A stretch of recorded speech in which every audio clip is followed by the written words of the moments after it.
May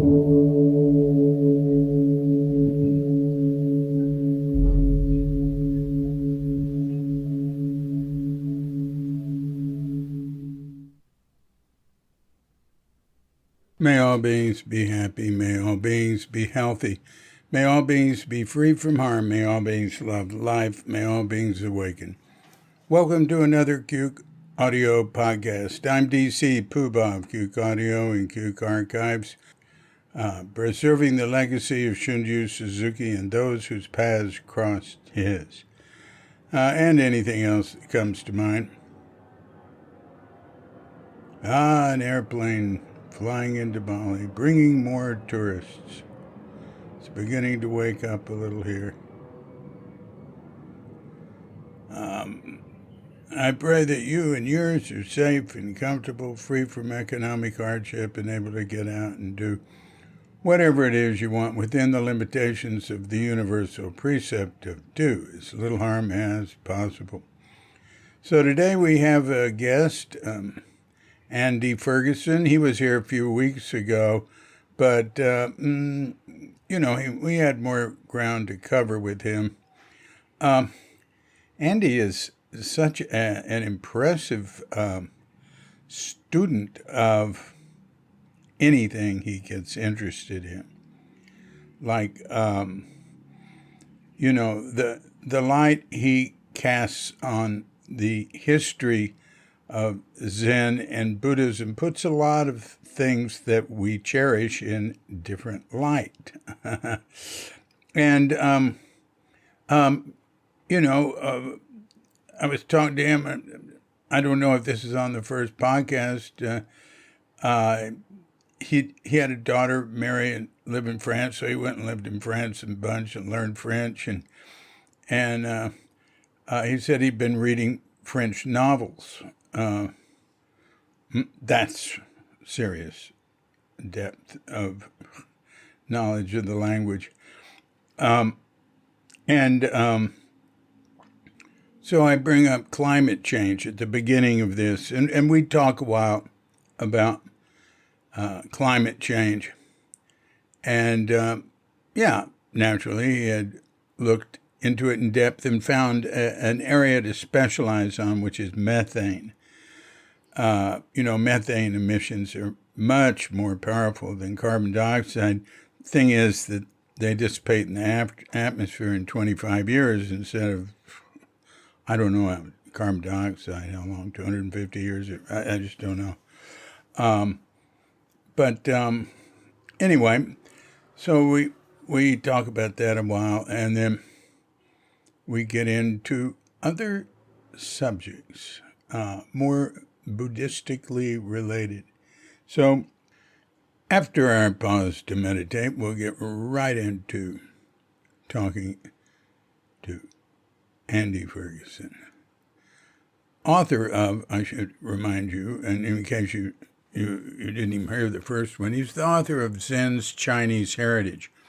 And, that's not like an historical book telling what he thinks the heritage is. It's a lengthy, extensive translation of exchanges and stories in between teachers and students, masters and disciples. It's really something. Oh, and one thing I didn't bring up was the original wisdom books put it out. The original version had this really big poster of the Zen lineage in it. There's really nothing like it. That eventually they didn't include that in later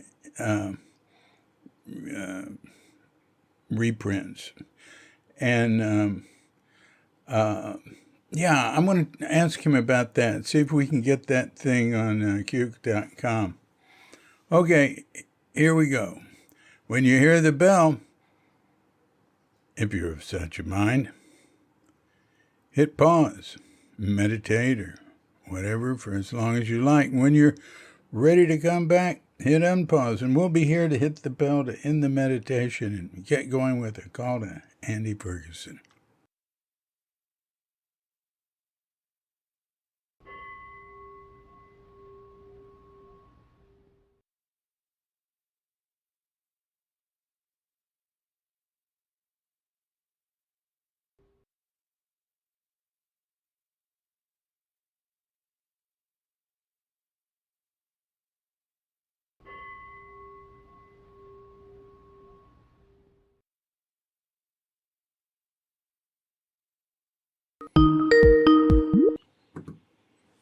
Hello? David? Oh, hi. I was plugged into the wrong thing. Huh. How are you? Fine, how you doing? All right. All right. Yeah, good. Busy morning. Not electricity went out last night. Boom. And went out for 4 different places here.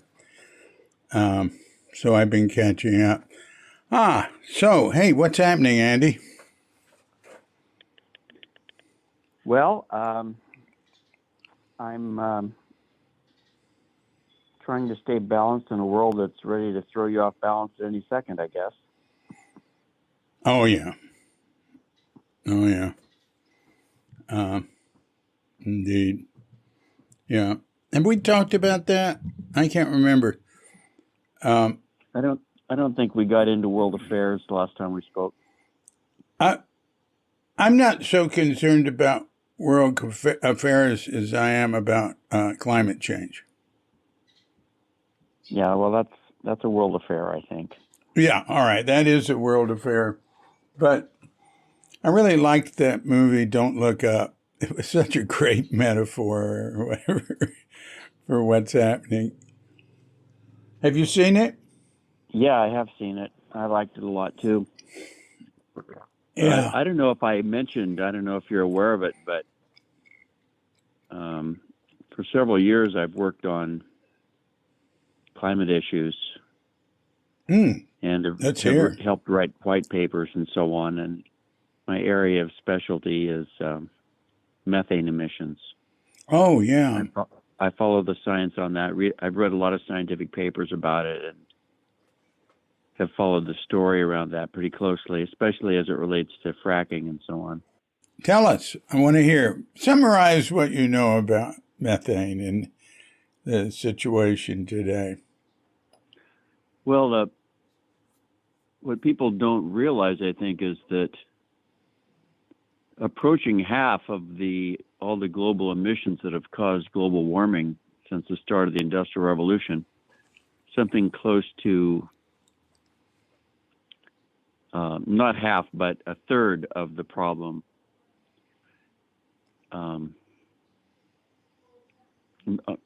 More than a third. I mean, approaching half of the problem has been caused by methane, not by CO2. Mm-hmm. And man-made methane. This is in the IPCC fifth report summary.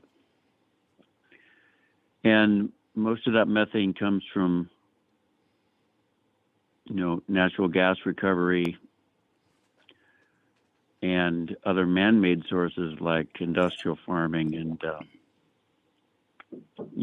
landfills and so on.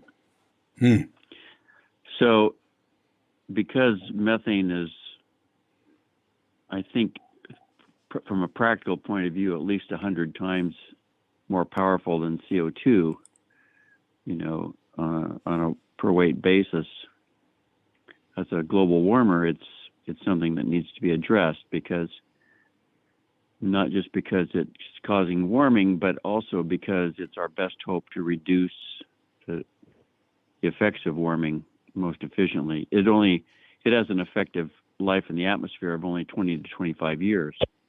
So if we can get rid of it, it will go away pretty soon. I mean, it will go down. The effect will be much more drastic than the effect of what we're doing around CO2 for the time being. CO2 is still critically important, but methane gets rid of some real short-term problems. A lot of the current problems we're having in the U.S. or in Australia and so forth may be directly linked to methane emissions more than anything else.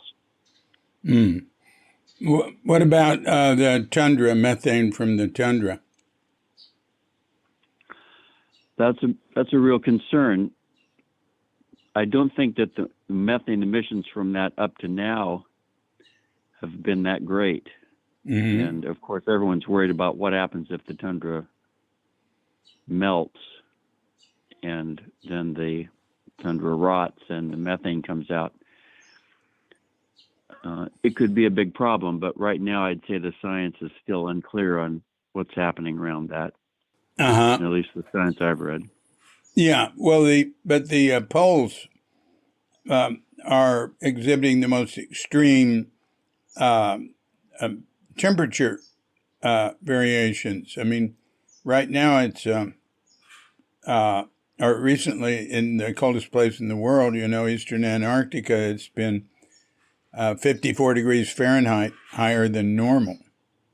And it's been like 40 degrees Fahrenheit or something higher than normal, I think, around there up in the Arctic too.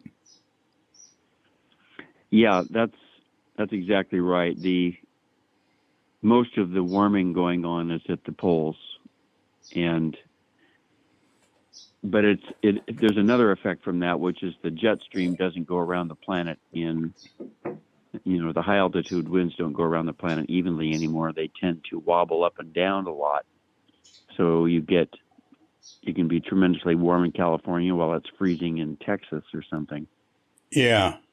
And that's a disruptive factor. It's been causing the winters on the East Coast to get colder. France just had the coldest winter the coldest snap since 1947, the last few days. So the effects are not uniform. Everything is thrown out of kilter by the winds as well. So last time we talked about you were talking about tracking Bodhidharma. What is it? A journey into the heart of Buddhist of Chinese culture. Is that close? That's pretty close, yeah. Yeah, and do you remember what we talked about last time, a few weeks ago? And can you elaborate or move into other areas? Or yeah, I think what I was trying to talk about a few weeks ago was the point of that particular book. The point of my writing it was to simply explore the legends around Bodhidharma and his life. And in the course of doing that, I uncovered various things that I think people could find interesting. I should say that I think of myself as just sort of a dilettante in the scholarly world around a lot of these issues. I try to do a lot of reading, but there's a lot to read. And so I've found certain things that I think people in the Zen community are interested in, and I think are interesting. And so I'm simply trying to put those out there for people to consider and talk about. So the book Tracking Bodhidharma really opened my eyes to how Bodhidharma, but Zen in general, has always been involved in a dance with governmental power. And the more I explored it, the more I saw how deep that story goes into Zen history and how it helped shape Zen as a historical movement all along. So I touched on that the last time we spoke, and I would say that's carried me even farther back in history than Bodhidharma to follow those roots, because Mahayana Buddhism itself really arose out of a set of historical conditions that were political in nature, I think. Can you elaborate on that? Yeah, what we know about the rise of Mahayana scriptures reflects the fact that they developed during a period of time when certain kings were embracing the idea of being a Buddhist ruler. One of the earliest Buddhist kings was, of course, the Greek Melander, or Melinda, he's also called. And he had a scripture in which he was interviewing a monk named Nagasena. And in the audience were 500 Ionians, in other words, 500 Greeks. And then the nature of the conversation, if you read that scripture, it's very much like a Socratic thing. The people in the audience are questioning the king, and it's clearly kind of a Greek democracy going on there. But after Melinda, other Greek kings were apparently involved with Buddhist ideas, and then there arose the concept of the Chakravartin ruler, which is a Buddhist king. And it's not clear, all the origins of the Chakravartin are not clear, but this concept of being a Buddhist king was especially associated with Ashoka the Great. Right. And he never actually referred to himself as a Buddhist in his stone edicts, but he did refer to teaching according to Dharma. Now, Dharma, it's not clear that it was Buddhist Dharma when he said that, but in some of the later stone edicts, he did recognize himself as a Buddhist. Oh. So, but time went on, and he was important, and then the Greco-Bactrian kingdom arose, and the Greco-Indian Empire arose, and politics was very mixed up and developing in the area where Buddhism in general, and then Mahayana Buddhism developed in northwest India.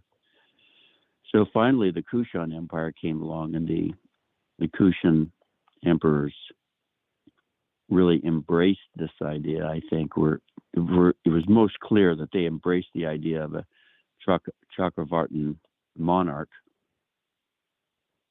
It's not clear whether Ashoka recognized himself to be that, or whether it was kind of projected back on him to me. But anyway, the Kushans, two of the Kushan monarchs really embraced Buddhism. Kujula, the first emperor of that kingdom, and his great grandson, Kanishka the Great. So when you go back and Kanishka, the time of Kujula and of Kanishka the Great was the time when Mahayana literature really developed, and you can actually find, if you study it carefully, you can find references to those emperors or those kings in early Mahayana scriptures. So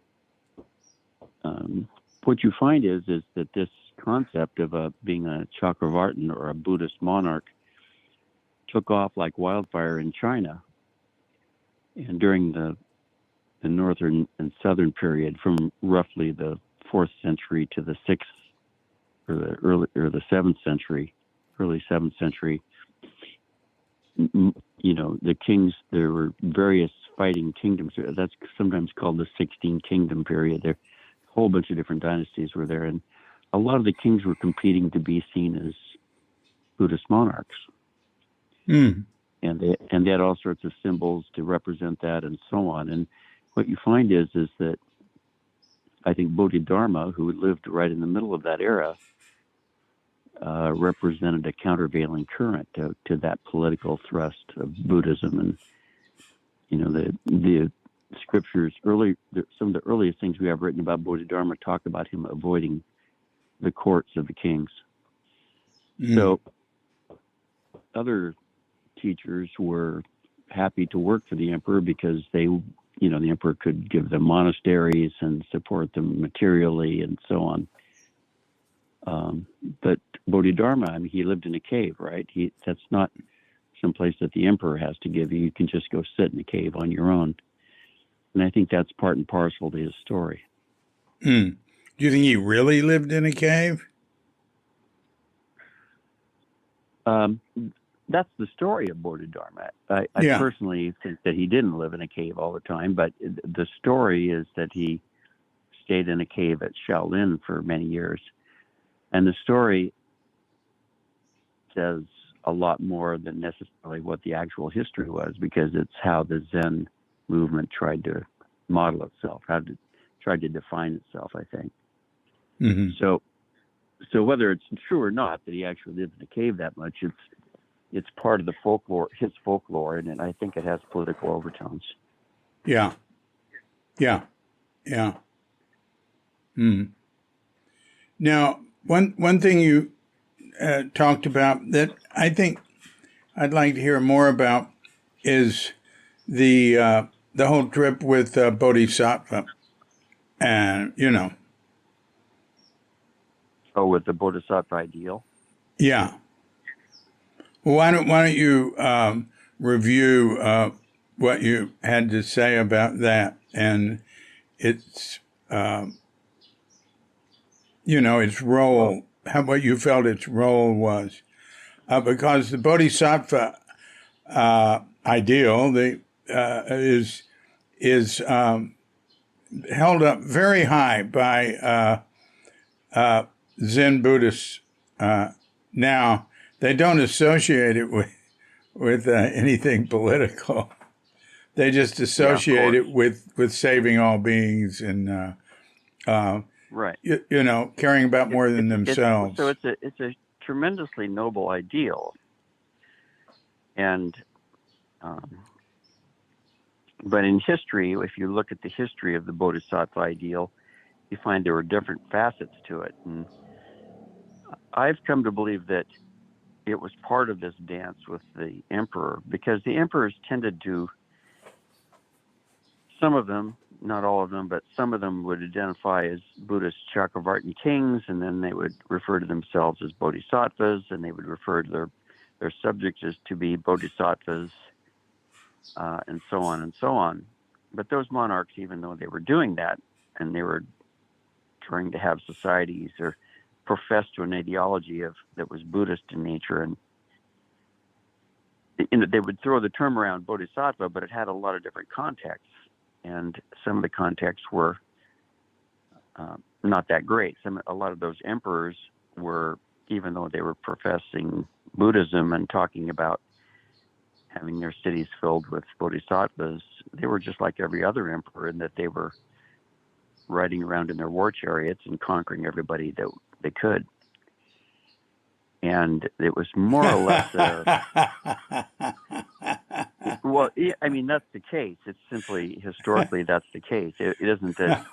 It's not that surprising, right? I mean, let's say if Buddhism is an extremely popular religion for people and people embrace it, and they embrace the idea of a bodhisattva, well, obviously the king is going to say, "Hey, I'm a bodhisattva," and there are actually cases where certain kings in China. I've read about cases where the kings would go into the caves where the monks would carve Buddhas, and they would have their own face carved on the face of the Buddha, and then declare themselves to be a bodhisattva, and you're automatically worshiping, the emperor when you go and pray in front of the Buddha. So it's a very, and the kind of thing I'm talking about was not an exception. There were all kinds of strange political conditions going on that caused all kinds of crazy stuff. Now, as I said last time, the Zen tradition actually acknowledged that in certain ways. And there's a lot of texts. First of all, there's the obvious things about the tradition in the famous meeting between Bodhidharma and Emperor Wu, and that didn't go well, and Bodhidharma took off, and he rejected the emperor's political Buddhism. That was just one story, but the other in the first of the various ancestors in China, several of them had variations on that theme. The second ancestor had a tremendous fight with the court, and the court ended up killing him. And the monks in the court were expounding the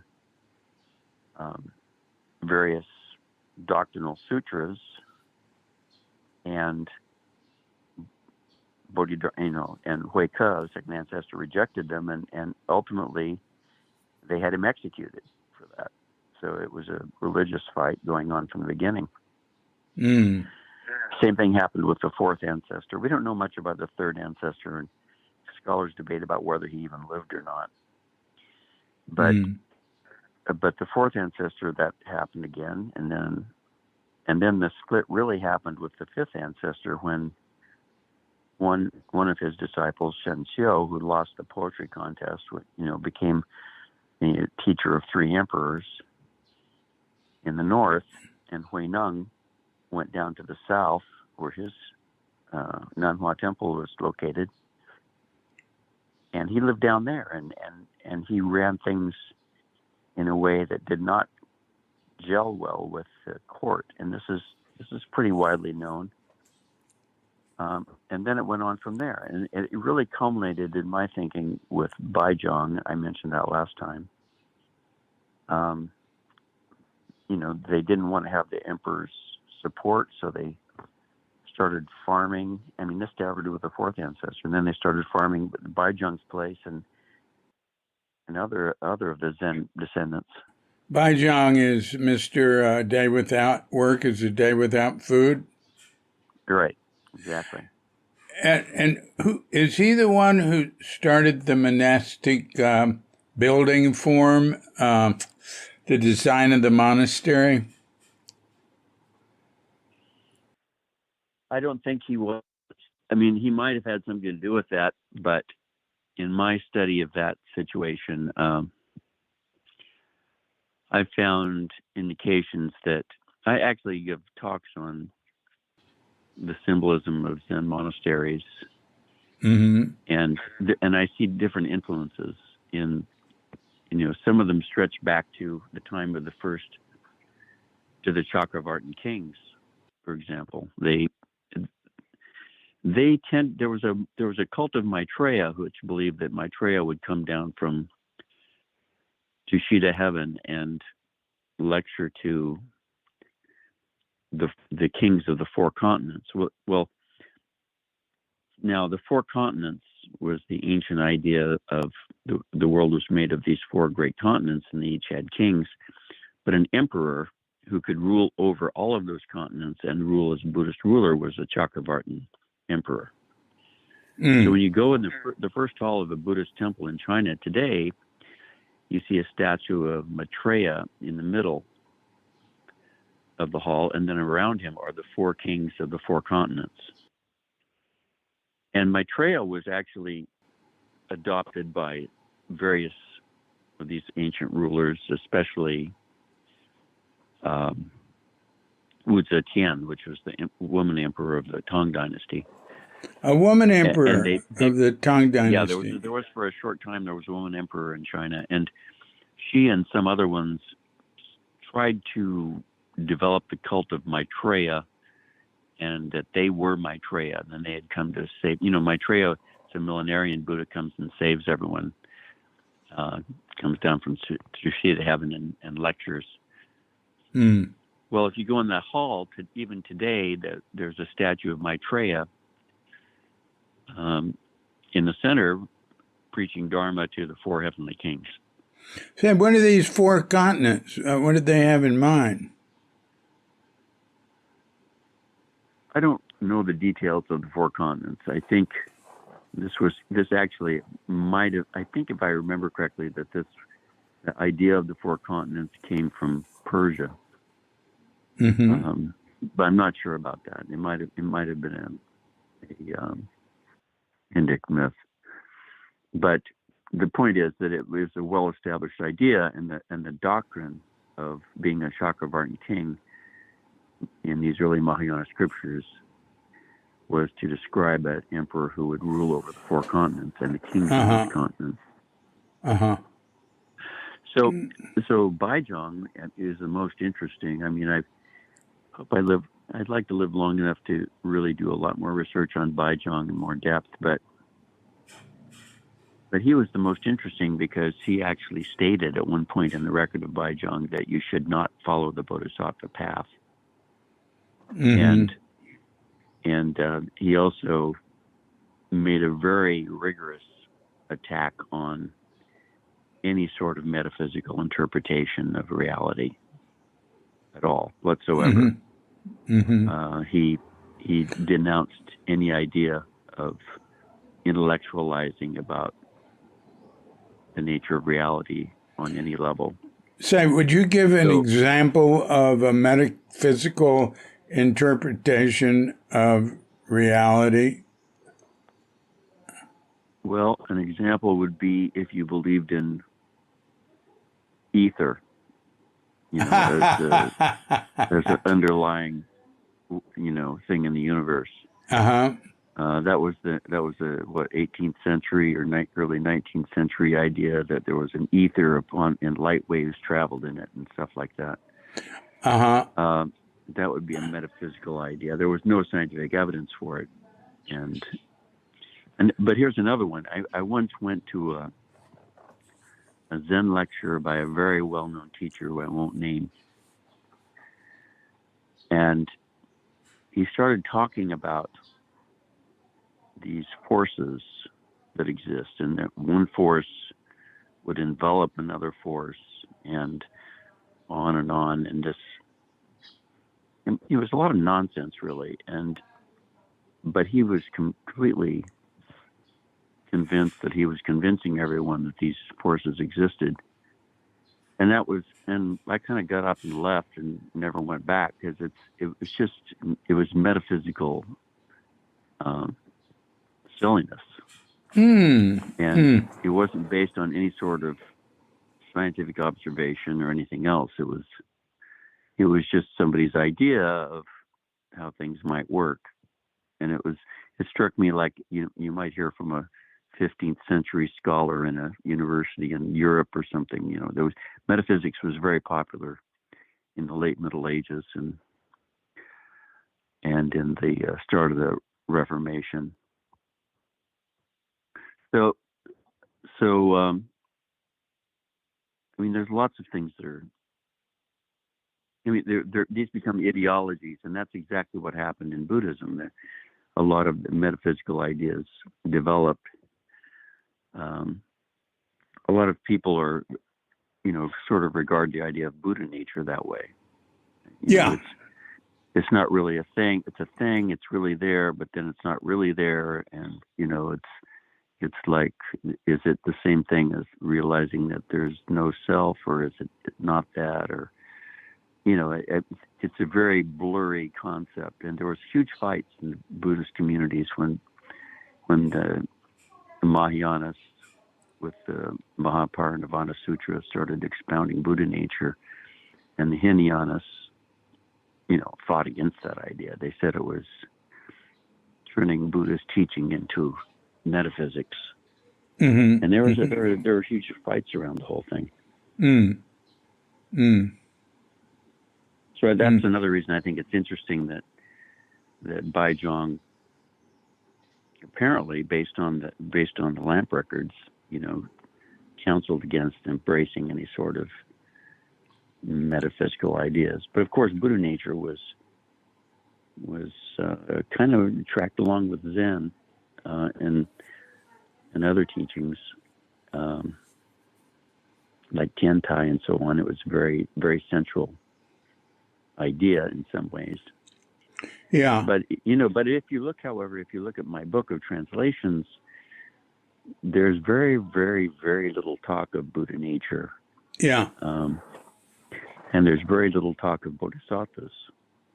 Yeah. In those early documents. They just don't talk about it much. And often when they do, they kind of refer to it in a backhanded way. Yeah. Like the story of Dongshan being taught the Heart Sutra, and he said, wait, I have a nose, I have eyes, I have a mouth, or whatever. And his teacher said, I can't teach him, he's too advanced. So, Zen had this strange relationship with a lot of these concepts, which we take today as being integral with the Zen tradition. Mm-hmm. Well,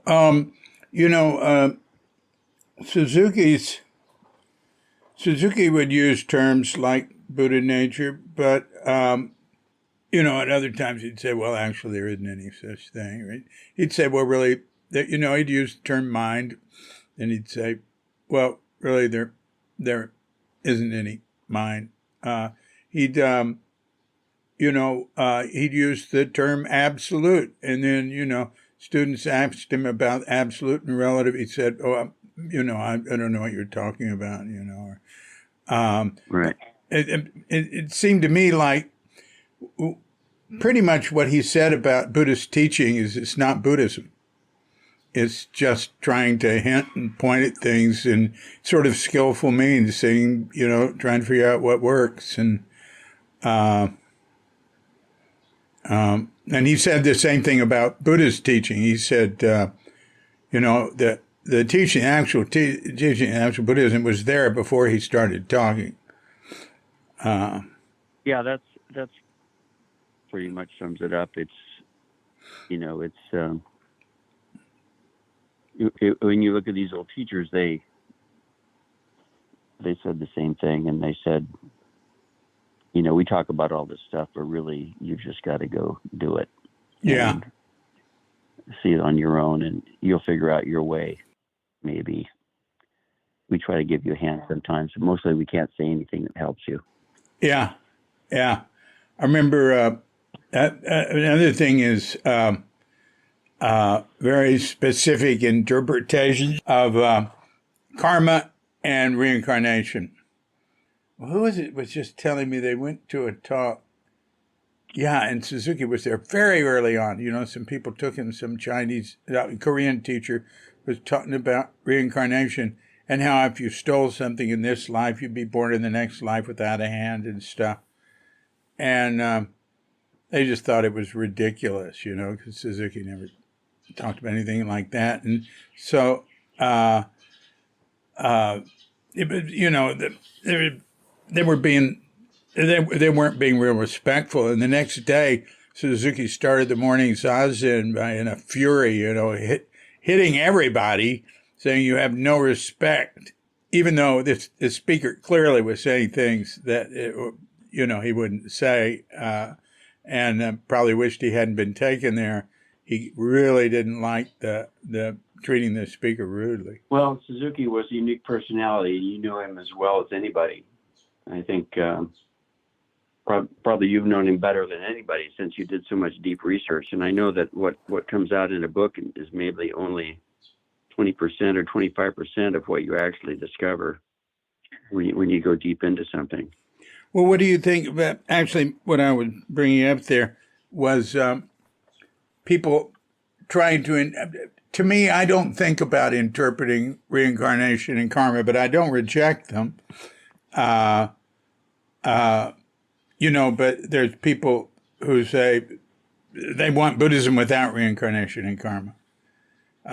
There's Buddhists who want Buddhism without, life after death. And then there's Buddhists who want to have very specific, elaborate interpretations of reincarnation and karma. What do you think about all that? Buddhism without beliefs, I guess you're talking about, and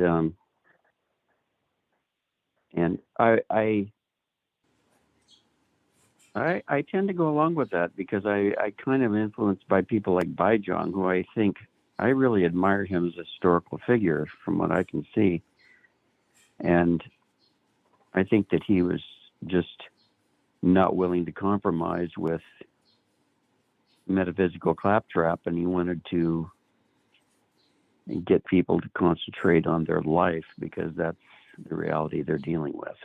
Yeah, well, I agree too. I mean, Buddhism without belief, I believe in. But I think saying there is no such thing as reincarnation or karma is just another type of belief.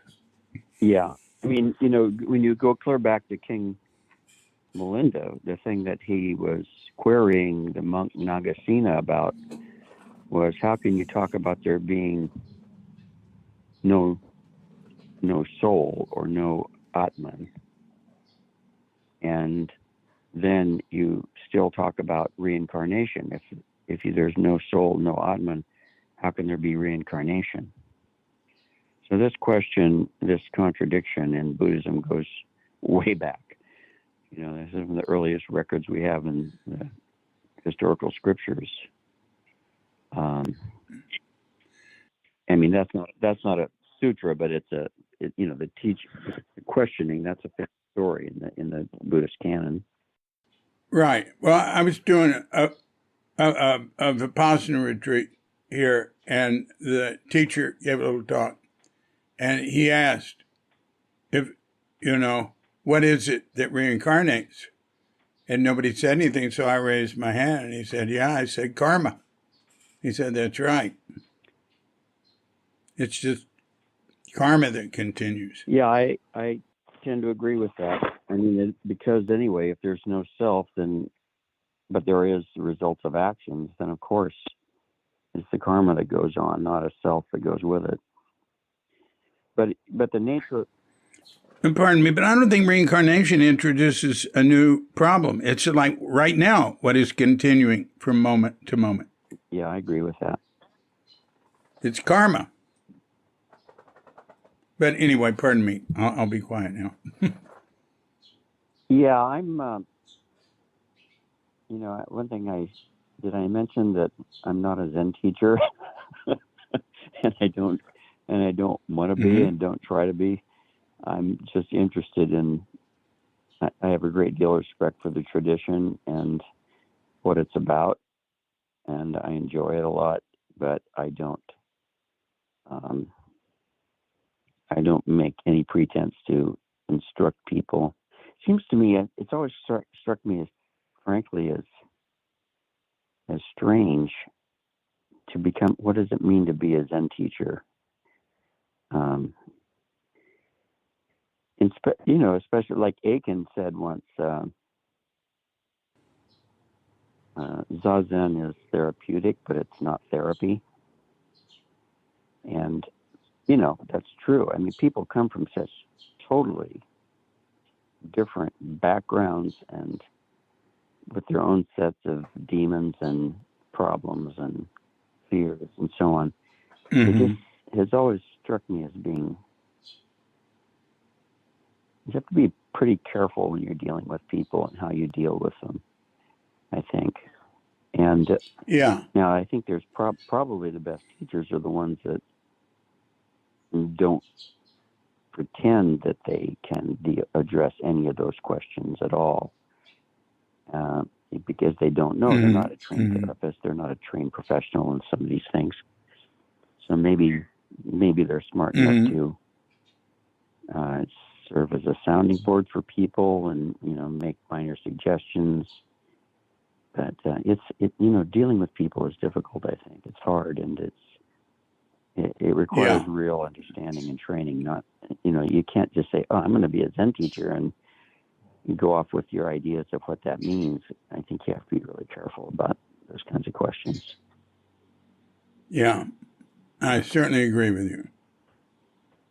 Just how I feel. So, anyway, I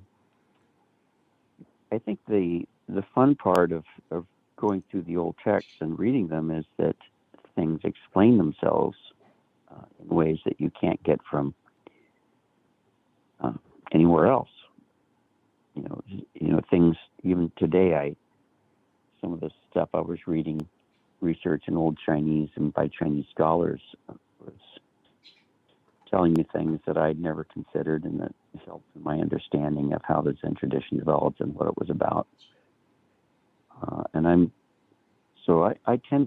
I tend to read the Chinese scholars in this. I found them very reliable, and they let's get down to the basics. They're Chinese, and they can read a lot of these old scriptures faster than the rest of us can. Who have learned the language. I mean, they really have been immersed in the language for so long, and they write in Chinese, but they usually write quite clearly in modern Chinese, and they understand the old Chinese faster than I do.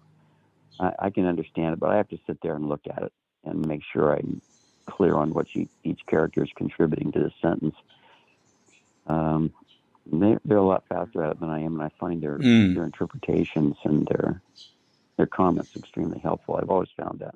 On reincarnation, Suzuki would never say anything in particular. In fact, if people asked him, he'd just say he didn't know. Reincarnation, life after death, any of that. He would just say he didn't know. He was sort of matter at hand. And then Yasutani was at Green Gulch. He said, if you don't believe in reincarnation, you're not a Buddhist. So there's various approaches there. Yeah, there is. And I think that you have to respect people's own insights. A lot of these people have advanced practitioners. They've been doing it for a long time, and they have understandings that I don't. So I'm happy to let them have them. Yeah, I tend not to reject, teachers or students, anybody who say things that aren't the way I see it. It's just let them see it that way. You said something a while ago. I wondered if you could elaborate on. Is that about you said you had given talks on the meaning of the implication of the structure of monasteries. Mm-hmm. Yeah, that's one of the most interesting things to me, and I'm still in the middle of my studies about it. I have a basic talk where I point out that, and I pointed this out in my book, Tracking Bodhidharma, that the three main halls in a traditional Buddhist monastery really line up perfectly in the way they're constructed and the way the messages that they relay really line up very well with the three states of consciousness that is taught in Yogacara Buddhism. And the first hall, with the one I mentioned, with Maitreya Buddha and the four heavenly kings and who rule over the four continents and so on. That's a place where people stop and pray that come to the monastery, and it's usually where they pray for good fortune, frankly. I mean, it's where people might have traditionally prayed for children or for a good harvest and so on. It's very much involved with people's daily lives and so on. But then when you move on to the next hall, which is the Buddha hall, the Buddha becomes the center of, Shakyamuni becomes the center of people's attention in this hall. And this one is really the one about not daily life and answers to your prayers. It's really about enlightenment. And it's really about Shakyamuni's awakening, I think. And that's the point. Is it a meditation hall? It's not the meditation hall. No, it's just the center of the temple. It's the main hall of the temple. Normally, it's where it might be a very big hall, and there might be a lot of ceremonies done there. That's where the services are held every day. But okay, yeah, that's what we say in Zen Center. That's right. It's the Buddha hall. It's where we do service. But the fascinating one to me, so this is the second state of consciousness, and this is the state of consciousness of becoming aware of non-self. This is the idea there is this, not just the worldly mundane wants and desires, but the idea of approaching this idea of non-self and understanding it and dealing with it. When you go beyond the Buddha hall, you go to the third hall, which is the Dharma hall. There's traditionally, it appears to me that in the Dharma hall, the ones I visited in China and so on, there's nothing in there. And it represents this going beyond the idea of non-self and into the realm of, for lack of a better term, the non-differentiation of sacred and mundane. In other words, it's a place where seeking is no longer part of the picture. It's what you have, what happens. Where what is no longer a part of the picture? And the teacher, traditionally, the master who lived in that monastery, the abbot, would give his talk in the Buddha hall, in the Dharma hall, and there wouldn't be anything in there. And he would, there was this shtick in ancient Zen, I have to come here and say something because you're all here and you expect me to do it, and there's nothing I can tell you. So I guess I'll just say that, throughout the 10 directions, there's not a being that is not you, or something like that. And then he'd take questions, and that's where you get the question. The dialogues of the lamp records would occur in the Dharma hall. Mm-hmm. So there, it's and this is what I find is that as Zen developed, this idea of not differentiating between sacred and mundane became central to a lot of Zen teaching. And it corresponded almost perfectly with them withdrawing from governmental Buddhism or imperial Buddhism. Imperial Buddhism was always about somebody was sacred, especially the king, and you had to acknowledge their holiness and so on. But Zen really rebelled against that, and and where that was completely taken apart was in the Dharma hall when there was no more differentiation between sacred and mundane. And that was a fundamental teaching of the Zen school. So I think, when you look at the overall structure of the three halls, it correlates very closely to this Yogacara idea of three natures of consciousness. And things.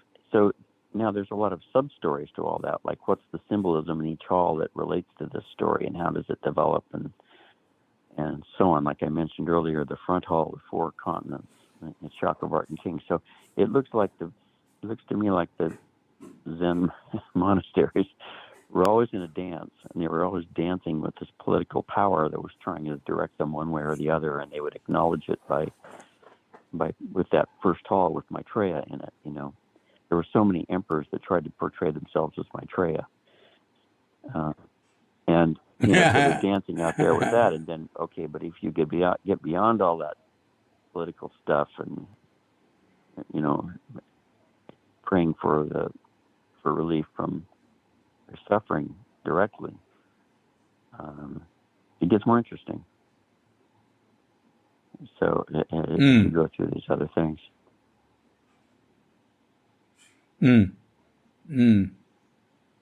What about the Zendo, or Shodo, it's sometimes called in Japanese? Well, my experience is that my experience has been that there was a special hall for sitting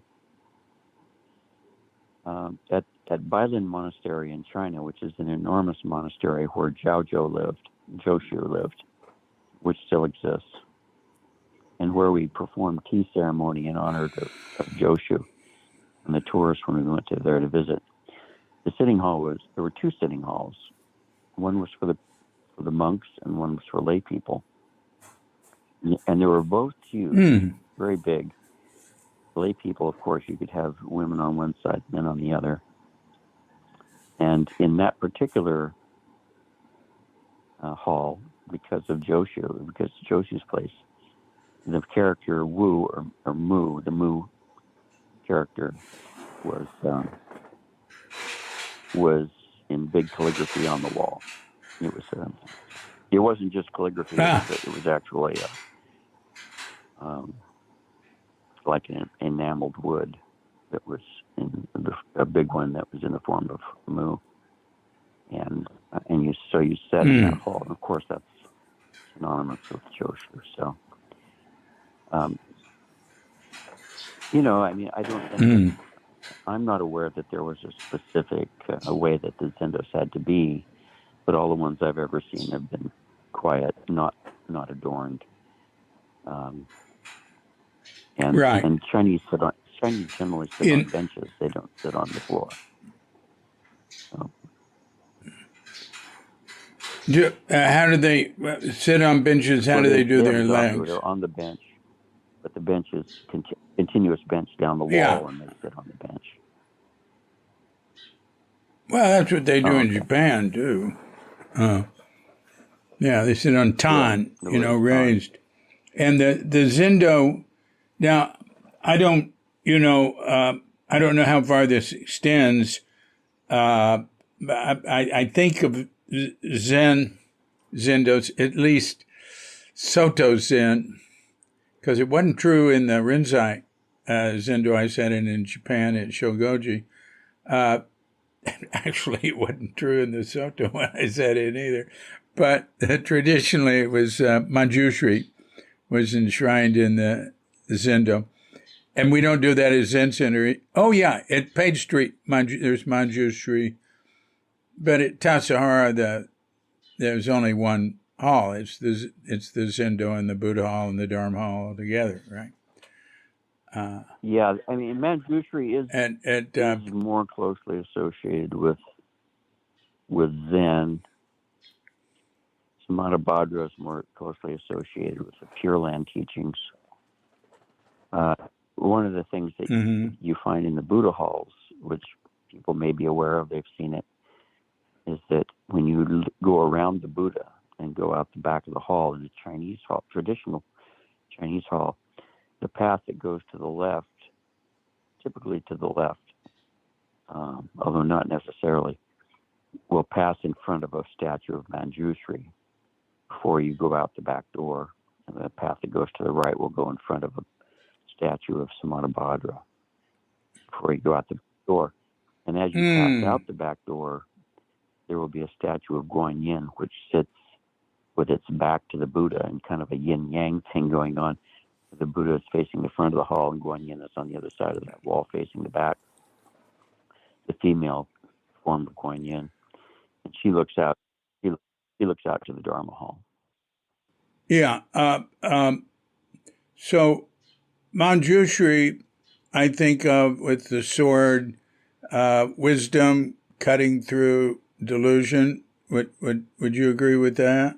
Yeah, that's one representation. Another one is he's holding a book. He's writing a book because it's, like a scholar or something like that. But I've seen both representations of Manjushri. What about Samantabhadra? Well, Samantabhadra rides on an elephant. Manjushri normally rides on a lion, and Samantabhadra rides on an elephant. And I think the animals are symbolic. I think the Manjushri is typically associated with sudden awakening, like a lion's roar. And Samantabhadra, more like, the slow strength of practice, continuous practice. So this, I think this symbolism is pretty apparent. There's two. Bodhidharma said there's two ways by which to attain the way. One is through knowledge, and the other is through practice. And so those are the ways. You go through the temple, and you go one Samantabhadra, and the other one's with Manjushri. And yeah, you could have a sword of Manjushri, and you could also have a book, or both. Not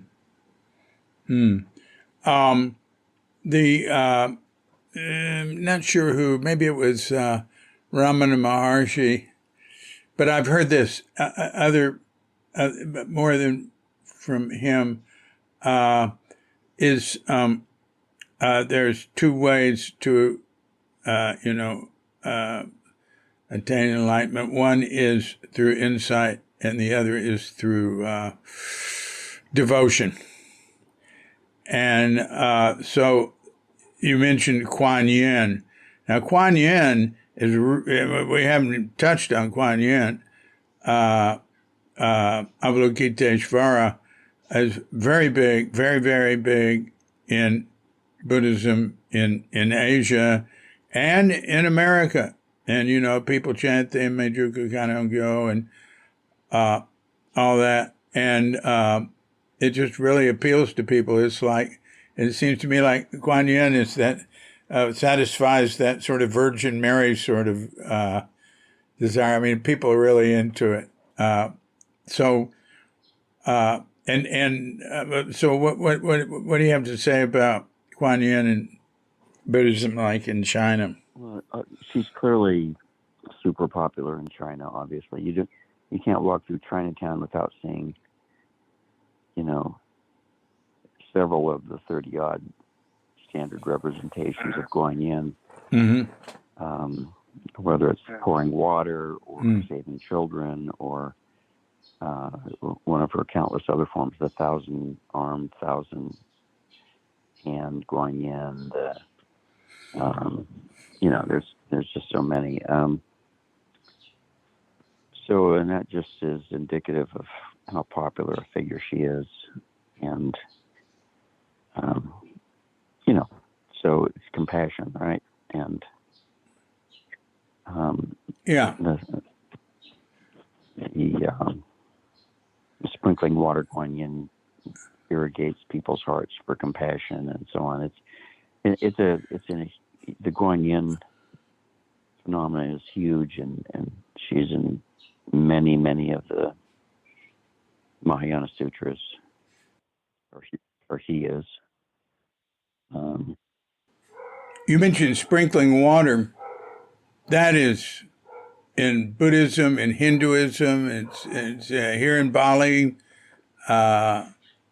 fact, here in Bali, they'll sprinkle water, but there's ceremony where you're going to get purified. They just pour water over you, over everybody. You know, buckets of water just drench you, and then we've even gotten into mangrove water and totally submerged and come out. There's this whole thing about water purifying you. That seems to be universal, doesn't it? It's and it's, you know, that seems to just develop the cleansing, the purity rituals. Seems to be universal. Mm-hmm.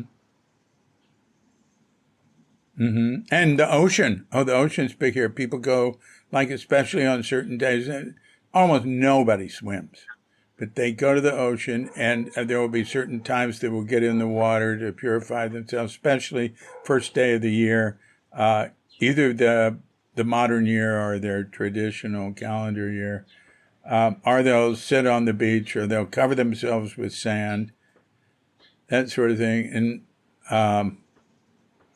I don't know, it seems pretty, that sort of idea, I mean, it expresses itself in different ways, but it seems like pretty universal. So I was in Bali in 1983. Wow. At that time, at Denpasar, there was like only one hotel. It was the Merlin. I think there were more hotels than that, but I didn't see them. They weren't obvious. There were right here in Sanur. There was a big one that the Japanese had built. It's still here. It's the tallest building in Bali. They outlawed tall buildings after that. There's like 8 stories. Made it where you couldn't build a building over the height of a coconut tree. But Bali Beach Hotel, that was 70s. But I just say that because I just was so impressed by Bali, especially Ubud. At that time, it just was like a fairyland. It was amazing, and the houses, each house looked like a Hindu temple to me, and some of that, of course, a lot of that remains. A whole lot of that remains, but you know, they build new stuff and fill in everything as quick as they can. But when I was here in '92, it was called the Overbuilt Island, and people were calling it that. Which, you should come back and see it now. Imagine. But it depends on where you are. Things concentrate in particular areas. Sure. There's very backward areas of Bali where people are living in mud too much of the time and don't have dental care. And Katrinka's involved with Women's Social Group, international group that deals with that stuff. Yeah, there's whole different worlds here, and it's a small island. Yeah, it's anyway, it's a fascinating place. All right, so we've got Kuan Yin, but then there's Amida Buddha, and of course that's not Zen, but it's very close to Zen. Jodo Shu and Jodo Shinshu in Japan, and sort of praying to be reborn in the Eastern paradise, or praying to be saved, or in Jodo Shinshu's case, thank you that I'm already saved. So Amida Buddha is very big, and it just seems like totally devotional to me, right? That's my impression. I mean, it's one time many, many years ago, I visited a little nunnery. I think it was in Sichuan province, and I went to a little nunnery, and the practice there was of Amida Buddha, and the abbess was really, really sweet, and she wasn't very old. I think she was in her 30s, and she was taking care of her congregation of mostly older ladies, and she explained how a lot of them had suffered abuse or been divorced or didn't have somebody to support them, or for various situations, and she was taking care of everyone. And she just said to me, oh, Amida Buddha or Zen, you can either take the train to Shanghai or you can get on the airplane. And I thought, oh, that's interesting. And then and we went out afterwards. And I was really impressed by her. She really impressed me a lot. We went out front and took a picture with my business partner Eric and her and I and Hank. And then after I got the picture, I was so shocked because she was really short. She was like, I don't know, 4'8" or 4'9" or something. And it never struck me when I was around her that she was short at all. She seemed like she was almost statuesque, her personality. It was a strange, kind of a strange experience, but it was, the Pure Land. There's some people Pure Land was made for, and that's what they do. Right. Incidentally, that people would say the same thing about Suzuki.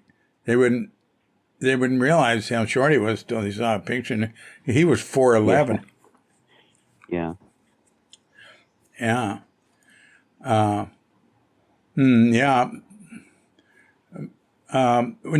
I've been in some Buddhist temples in Hong Kong and Chinese Buddhist temples in Taiwan, in Singapore. Not like here. I haven't seen that here. But I have. There's a couple of traditional Buddhist temples here that I haven't been to. The one I go to, which has a lot of Balinese Buddhists, it's Vipassana oriented. But the ones I was in, what I saw, and you can tell about this, was that people would come and like there's one, Snake Alley in Taipei. Yeah. Right. Yeah. Right. There's a big Buddhist temple there. right? And you go up, and there's these sort of crescent moon shape. I think they're wooden things that they take and they throw, and it depends on how they land. And there's they want good luck. And then I think maybe they make a donation and get like giant amounts, handfuls of incense, and light them and walk around the temple real fast. And there's a lot of stuff. It seems to me have to do with praying for good fortune, money, whatever. Almost any person I talked to that was like reading my fortune or sitting outside of a temple or anything like that, they would all talk about bringing money, to, how to get money, or predict I would come into a lot of money or whatever. So that seemed to me to be like what I was experiencing there was like popular Chinese Buddhism. I don't know how extensive it is, but that's what I've experienced. Yeah, I think that Taoist temples are even more intense around those issues, getting money and stuff like that. I mean, I've been to a couple of Taoist temples that were just filled with fortune tellers and, people waving massive armloads of incense around while they were praying. And it's really, I think they think you can get merit. The more incense you buy, the more merit you get. And they literally would be carrying an armload of these massive things of incense. And it's kind of hard to breathe in there. But it seems like everybody's having a great time, though. I was talking earlier about politics and Zen, and I should point out or just acknowledge that the kind of struggles that Zen had with politics and with emperors and political Buddhism and so on is really exactly the same story that you encounter everywhere all the time between religions and governments and the tension that exists between them. It's, and in Southeast Asia, in Indonesia and Cambodia, Thailand, as Buddhism developed there, the involvement of politics in the Buddhist religion was even far greater. I mean, there, the kings were simply declared to be god kings, and it was the kinds of situation I'm talking about with Zen in China, but on steroids. The religious ideology was the ideology of the state, and the king could not be questioned. And to some extent, that would happen in China, and then it would, But there was always, China was so big, it was hard to keep up the pretense that the king could keep control of everything all the time. So you would have to regularly drag in a few, Buddhist monks who had become political rebels from the provinces and chop their heads off in the capital to teach everybody a lesson, So whether or not the emperor declared himself to be the Tathagata or not, like in some of those cases, that this political balancing act between the religionists and the government was always there, and it was the same in other countries too, in other forms of Buddhism, including Japan. And that some sects were in, and some were out, and so on. I think what's appealing to me about the Zen sect in China was that they were kind of intellectuals, and they really didn't want the emperor talking a bunch of silliness, about their religion, declaring himself to be the Buddha and stuff like that. So they made a real effort to stay away from him, and to some extent they were successful for a while. But ultimately the government won out and took over, and the government would tend to consolidate different sects over time in what's the word? There would be a synthesis of different beliefs. So temples were no longer Zen temples they became, even today and everywhere in China, the temple will call itself a Zen temple, even if they are primarily devoted to Pure Land practice. Yeah, it's very really? common. In fact, if you just go up the road to City of 10,000 Buddhas, there's a lot of devotional practice there, but it still refers to itself as a Zen temple, as a Chan temple. So it's not surprising, and they do some practices, Chan practices, meditation, but there's not the emphasis on just meditation and so on that you would have seen in a traditional Chan temple in China. Oh, is that right? Is that right? Well, if you read the I've been there. biographies of the old biographies of like the second ancestor and so on, he actually refers to having studied all sorts of scriptures, but when he met Bodhidharma, he gave it all up and just concentrated on the study of the mind. So, it's not a continuous straight line through any of these things. There was a lot of variation, a lot of political struggles, a lot of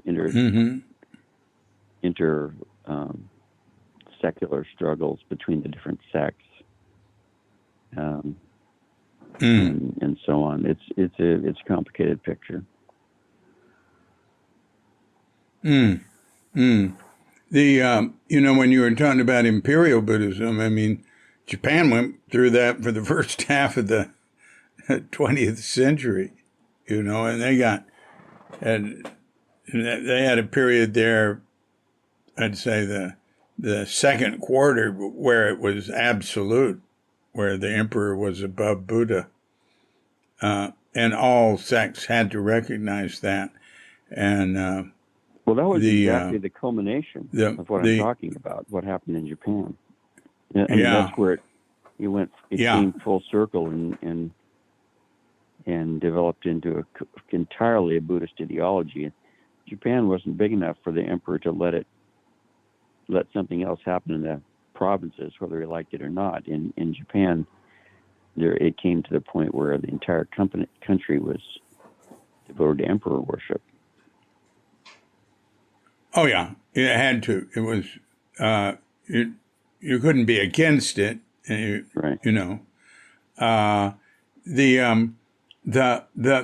was only the cooperation with that was so total that it was very hard to find anybody who who opposed the war, but you can find some Nichiren priests who opposed the emperor being above Buddha and went to, I don't think they got executed. They just went to prison for it.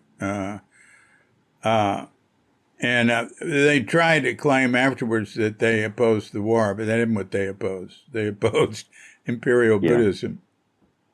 Well, the Imperial Buddhism was really closely associated with certain sutras. I mean, the Jodo Shinshu and so on. I mean, the Lotus Sutra was really the basis for a lot of political intrigue in both China and Japan.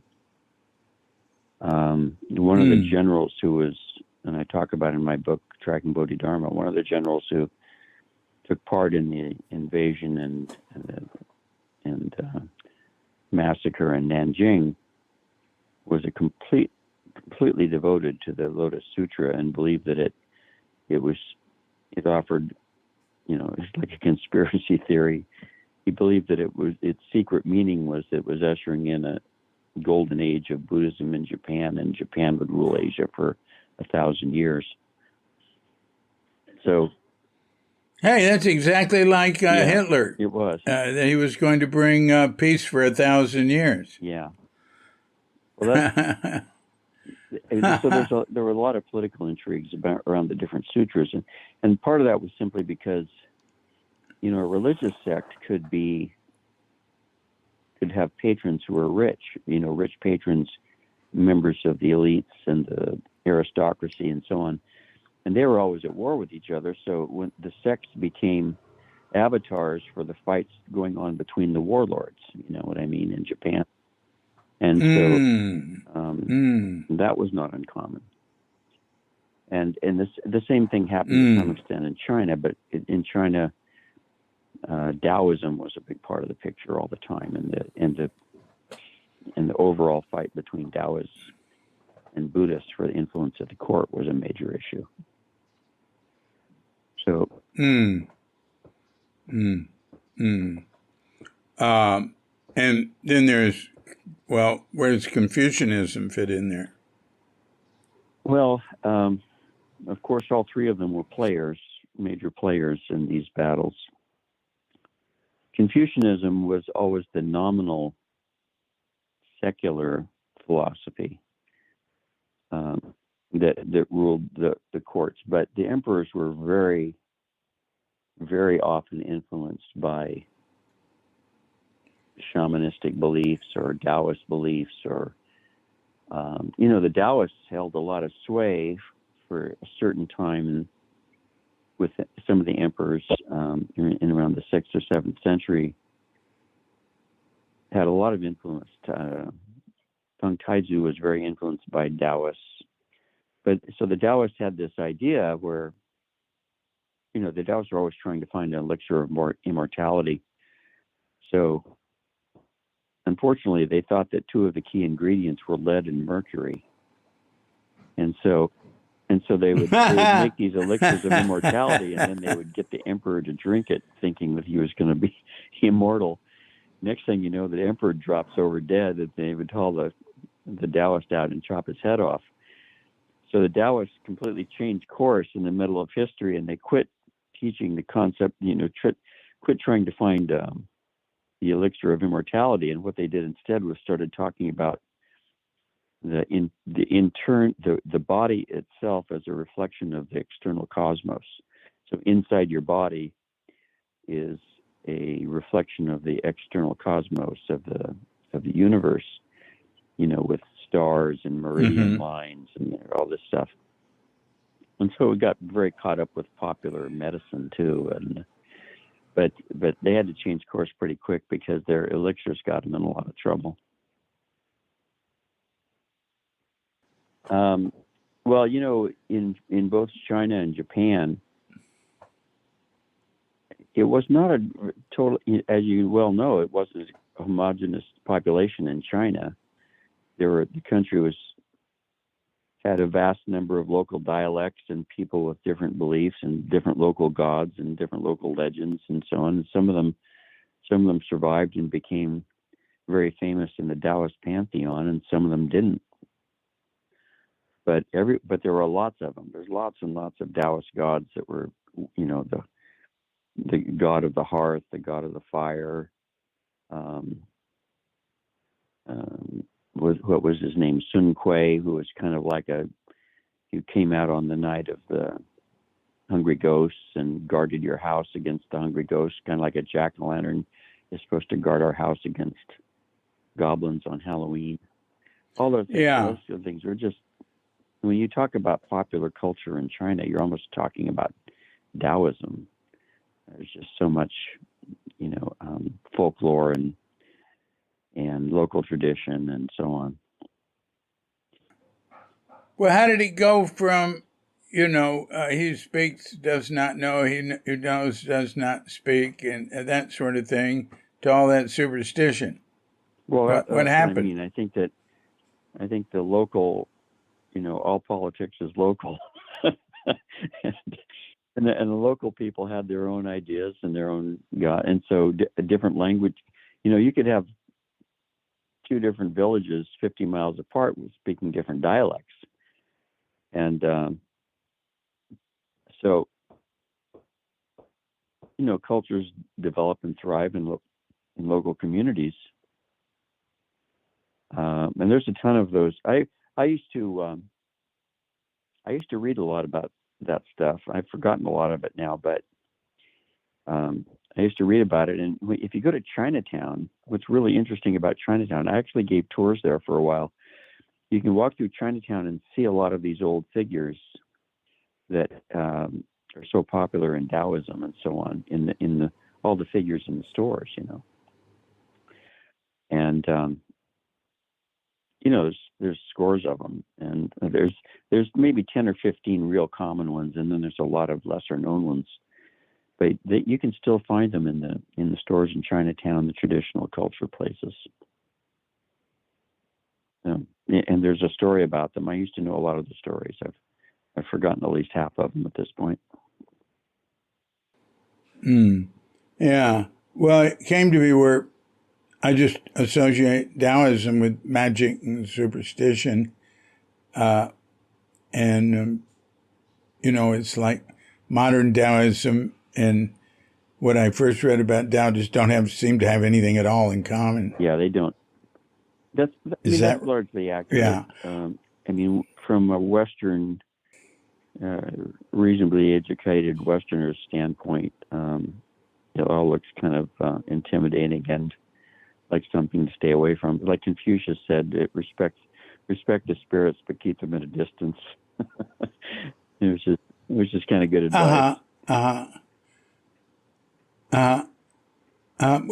I'm not against it. I mean, the countries I've lived in are Japan and Indonesia, and they're, where I live, there's Hindus and Muslims, and there's Christians and a few Buddhists.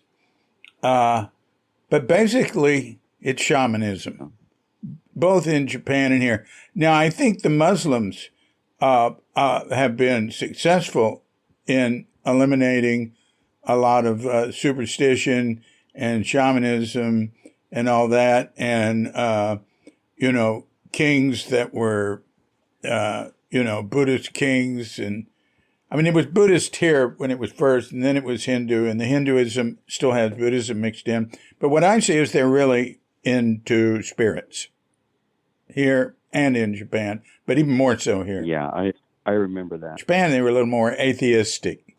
Japan's sort of atheistic, really. And here it's just totally everything is spirits all the time, every day. And I see it as holding the culture together here and Japan. And when our housekeeper comes back from being up north for a few days, she talks about the ceremony she was in and are the ceremonies she's preparing for.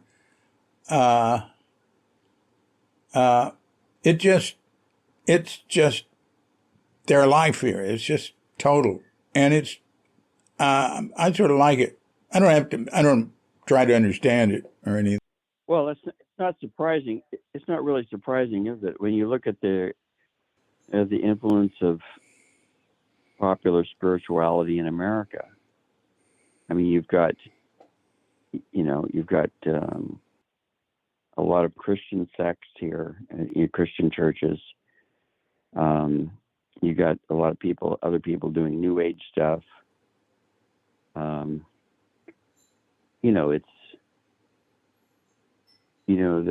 This impulse towards spirituality is a strong one, and I'm a person who has always read Scientific American magazine, and I've enjoyed science a lot, and I read about popular science, but I'm still fascinated by Eastern culture. If maybe I'm less enthralled by it than other people, but I find it interesting. Of course, as you can tell from talking to me, my perspective is someone who enjoys reading history, and I enjoy reading Asian history. I don't come at it really as a religionist as much as a lot of other people, and I'm certainly not a teacher. I'm just I'm just a dilettante, and try to find it fascinating. Well, that's pretty. I think you're a little more than that, but that's good. Well, how much is shamanism a part of Chinese Buddhism development, and how strong is it today? Well, shamanism. Uh, I'm not an expert on this at all, but you can point out that, for example, in Taiwan, there's the goddess Mazu. It's an extremely popular religion, and you can see her temples all over Taiwan, and she was extremely popular in Fujian, across the Straits of Taiwan, in Fujian province. That's where she really came from originally, and very, very popular sect.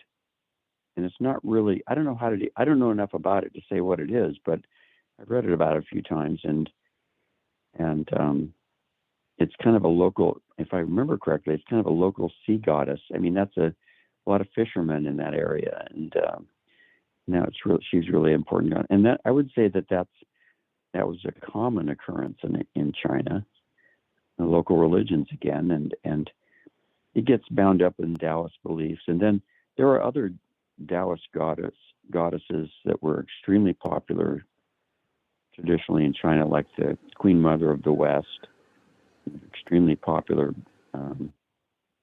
Buddhist goddess, and the 8 immortals, or was it the 7 immortals? Gee, my memory's really going.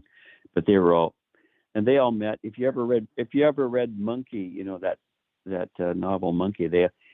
Monkey was a little impish monkey who would sneak into the garden parties and the birthday party of the Queen Mother of the West, as her and the immortals were all eating the peaches of immortality, and he would steal the peaches. I mean, all of that is based on folklore that is extremely popular in China, and it was based on a lot of widespread Taoist beliefs.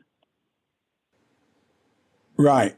Well, I say shamanism, but what I witness is actually each person is sort of a shaman in the sense that they're making the offerings. And the Balayan here, which is sort of like the shaman, they're not, they're just like thought of as a helpful, wise person. But everybody was relating to spirits that are right here, right now. Everything has a spirit. The tree has a spirit. Japan's really into that. But Japanese, they're into Shinto. They don't like Buddhism. Buddhism's for burying people, and some do. Well, that's interesting. I do know that's true, though. Yeah. I mean, my impression is, I know that most of what I know about Japan, I came through reading. I lived there for a while, but not long enough to really get deep into it. And everything tells me that the Shinto beliefs were really widespread, and there again, it's a local thing quite often. Yeah. It's Shinto. It's atheist. It's really sort of depressed, which isn't true here. Sort of lost its way. I think it lingers somewhat in popular tradition really well in Japan, though. I mean, people love to go see the cherry blossoms and at the temple and all that stuff. Oh, yeah. I think all of that is still related historically to some of the Shinto beliefs and so on. I mean, they're still superficially there. People go and pray and so on, but it used to mean a lot more than it does now, I think. Yeah, but Japan and Bali both, because of their involvement with ceremonies and tradition, Buddhist and Hindu and animist. Their cultures seem to have held together just so much better than most places. Well, Bali is explain to me how Bali managed to survive the Muslim invasions in Indonesia? I don't know. They're all so much more the same, and they're so much more compatible than you might think. Yeah, I have that same impression. Of course, when I lived in Singapore, I was fairly impressed at how well people got along with each other. And there's 4 major ethnic groups there. Of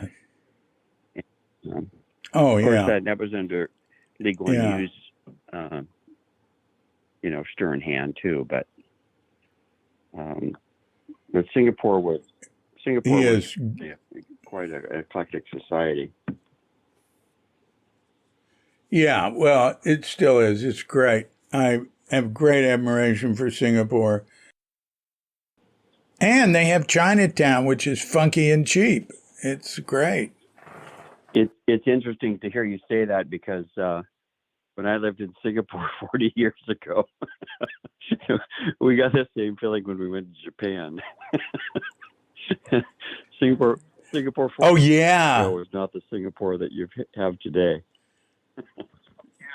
Oh, yeah. Yeah, I know. But because of Lee, and Lee also had a thing about the environment and planting trees.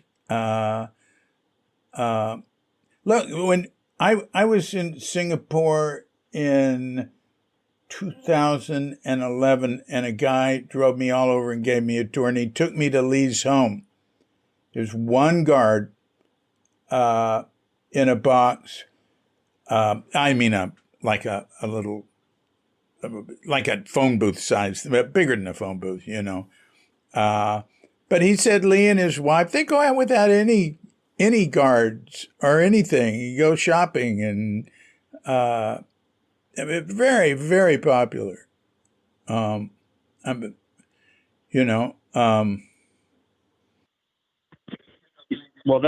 that's it. Singapore was always safe. There's no question about that. I mean, there was crime in Singapore. I'm not going to say it was perfect or anything, but at the time we were there, of course, I'm a man, a white male with always had money, to some amount of money, and life was easy. I mean, it was hell at that time, but life in Singapore was fairly straight. The botanical gardens there and so on. And we were members of the Hash House Terriers at that point of our lives, and went running in the jungle a lot. Oh, yeah. They come through here. That's happening now.